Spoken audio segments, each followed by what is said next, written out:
en charge des relations avec les institutions.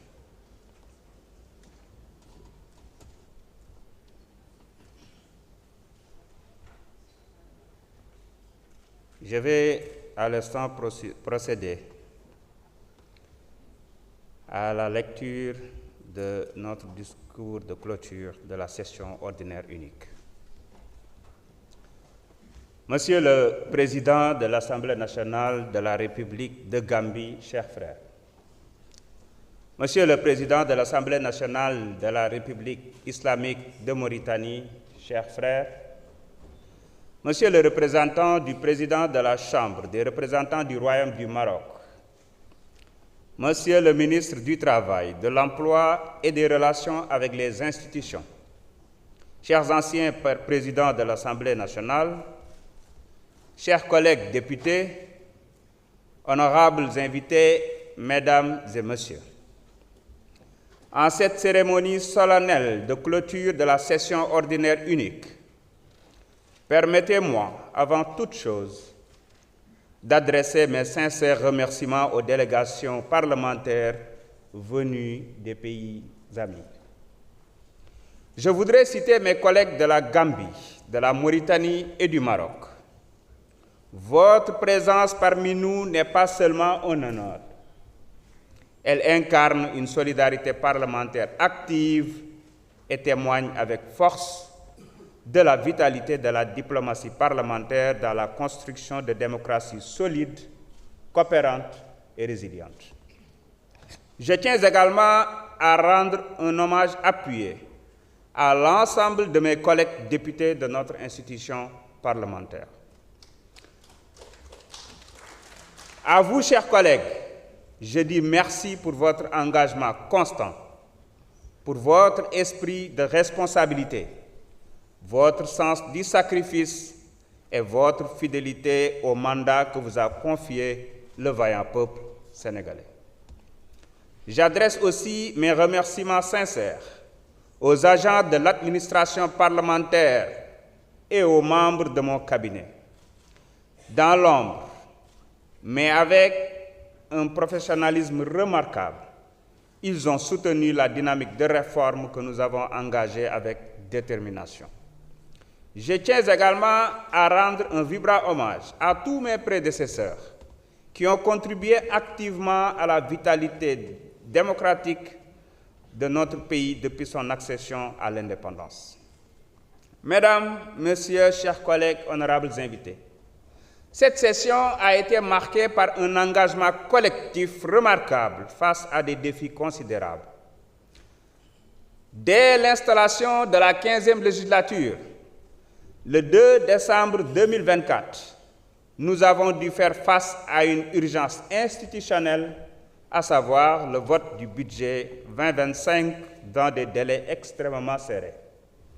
Grâce à la mobilisation exemplaire des commissions, à la rigueur du bureau et à votre disponibilité et assiduité constante, nous avons relevé ce défi avec succès.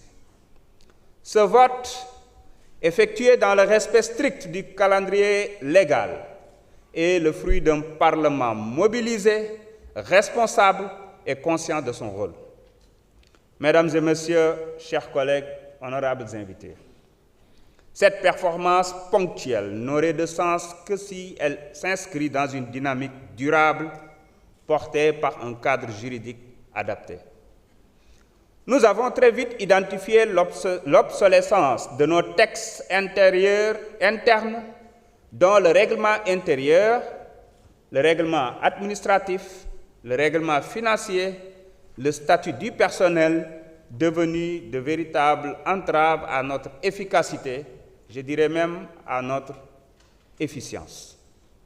Le règlement administratif et le statut du personnel maintenaient notre administration dans une insécurité juridique incompatible avec les standards d'une institution moderne. Le règlement financier, quant à lui, datait de 1963.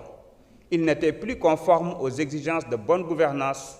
Sa réforme était donc indispensable. Avec vos contributions, ces textes ont été revus.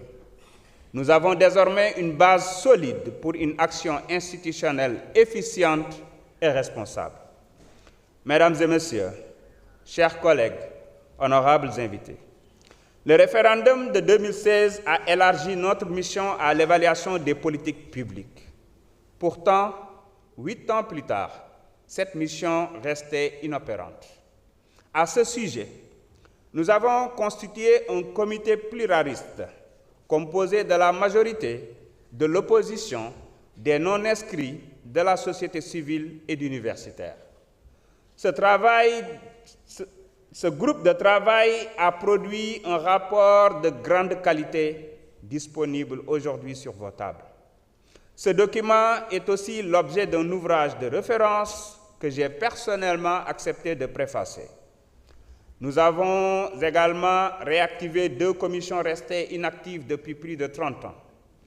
La commission de la comptabilité et du contrôle budgétaire, désormais saisie pour la première fois d'un rapport trimestriel conforme à notre règlement.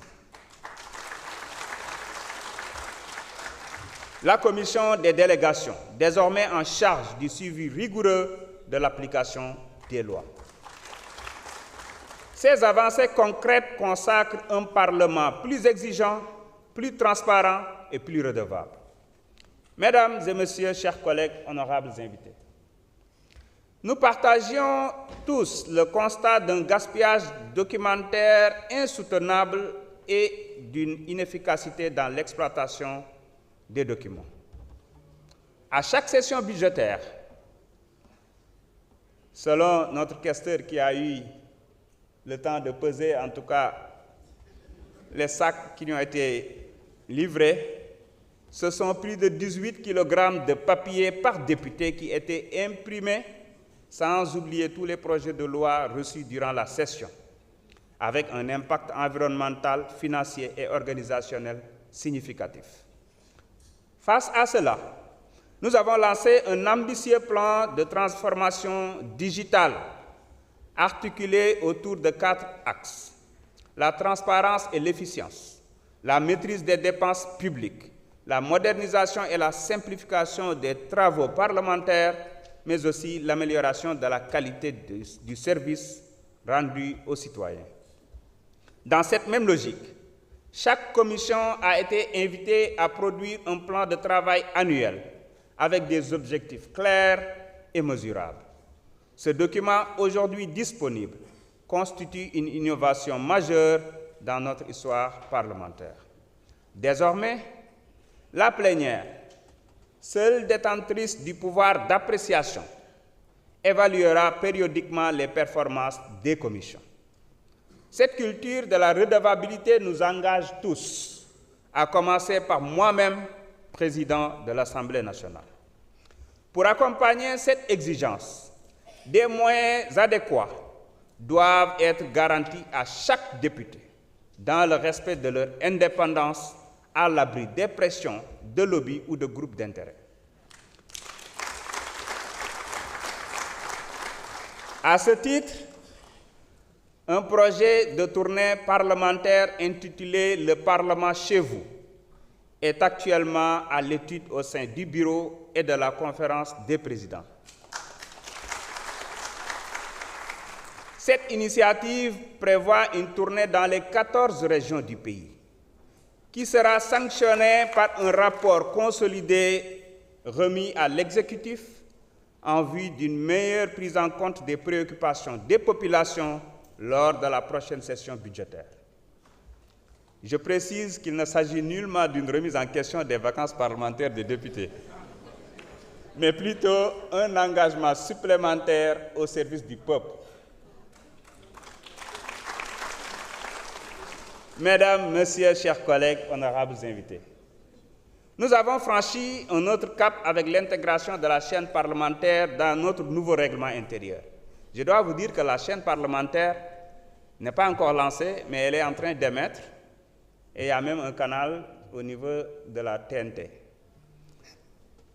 Elle ne sera pas un média de plus, mais un outil pédagogique, un levier de transparence et un pont entre le citoyen et l'Assemblée qui le représente.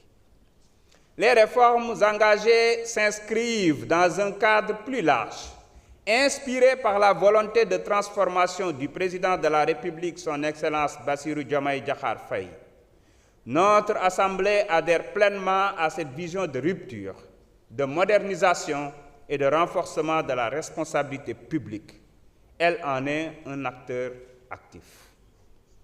Dans cette dynamique de transformation, je tiens à remercier le Premier ministre Ousmane Sonko pour la qualité de la collaboration entre notre Parlement et son gouvernement, représenté ici par Monsieur le ministre du Travail, de l'Emploi et des Relations avec les institutions. Une collaboration fondée sur le respect des prérogatives de chaque institution, mais également sur une volonté partagée de servir l'intérêt général. Les échanges soutenus, la disponibilité des ministres lors des séances de questions, ainsi que leur engagement à accompagner nos réformes, illustrent cette relation constructive et républicaine. C'est ensemble, dans une synergie responsable, que nous parviendrons à consolider notre démocratie et à répondre aux aspirations légitimes du peuple sénégalais. Mesdames et messieurs, chers collègues, honorables invités, notre institution ne peut se plier sur elle-même, ne peut se replier sur elle-même. Elle est ancrée dans une dynamique régionale, continentale et internationale. Dans un monde marqué par l'instabilité géopolitique, les tensions sociales, les enjeux climatiques et les mutations économiques, nos parlements ont une mission collective, à savoir défendre la démocratie, renforcer l'état de droit, bâtir une intégration africaine souveraine et une ouverture au reste du monde. La résilience climatique, la sécurité régionale, la transition numérique et la souveraineté économique ne peuvent être abordées isolément. C'est dans l'échange, la coopération et l'harmonisation des cadres juridiques que nous construirons une Afrique plus forte, plus solidaire et plus respectée dans un monde qui bouge. C'est dans cet esprit que nous renforcerons nos liens avec les autres assemblées nationales, ainsi qu'avec les institutions régionales telles que la CEDEAO, l'UEMOA, le Parlement panafricain et celles internationales comme l'Assemblée parlementaire de la francophonie, l'Union internationale parlementaire, l'Union internationale parlementaire, l'Union des parlements des États membres de l'OCI, entre autres. Chers collègues, nous avons engagé une transformation profonde,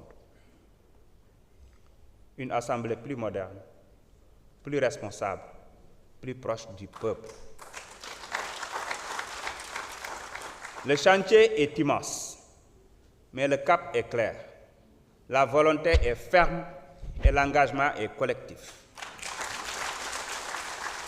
Ensemble, poursuivons cette marche résolue vers une démocratie plus exemplaire. Vive l'Assemblée nationale, vive la République. Je vous remercie de votre aimable attention.